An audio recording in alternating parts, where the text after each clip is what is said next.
Hey YouTube, what's going on? My name is Samim Supreme, and in today's short video we're going to test out the vehicle damage with Jak12 Frag magazines. Now, the build I'm about to present you with is not meant to be the perfect example of a class you should be using. It's still in beta, but it does get the job done for the purposes of this video. Also, I am going to be comparing this bad boy against the R9, which is currently the best shotgun in Call of Duty Warzone. And if you want to know how well it performs, subscribe to the channel, and I promise guys, my content does not disappoint. Alright, without further ado, let's get to it.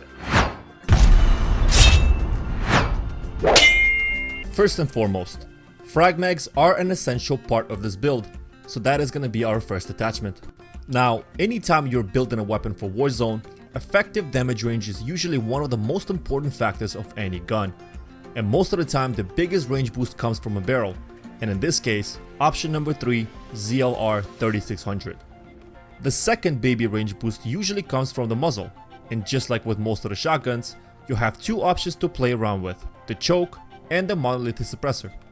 Now, the choke obviously offers a little extra range, whereas the suppressor conceals your position on the minimap when you fire your weapon.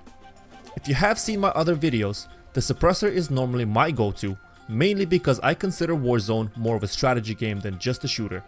For the purposes of this video, the last two attachments are going to be optional, and we're going to go with operator foregrip to reduce vertical recoil and a VLK optic for long range vehicle sniping. First, I tried to get as close as possible to get the highest potential damage output and see how many shots it would take to destroy different types of vehicles. If you have seen my Rytec AMR vehicle damage test video, then you will notice that it takes almost the same amount of bullets but much less time to destroy these vehicles due to a much higher RPM. What I did find interesting though is that these frag mags only disable the TAC rover and the big truck, whereas with the other vehicles it just destroys them right away, which is pretty OP in my opinion, because your opponent won't even get notified or have time to desert their vehicle before the explosion. I also tested out the FMJ rounds, but unfortunately it made zero difference whatsoever.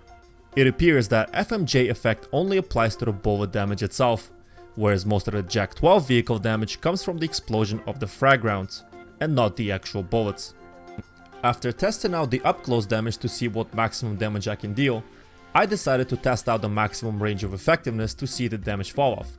And guess what guys, it doesn't have any. That's right, I went as far as 100 meters to see if there was any decrease in damage due to range, and there was literally zero difference. I was still able to take down vehicles at range with the same amount of bullets as I would up close.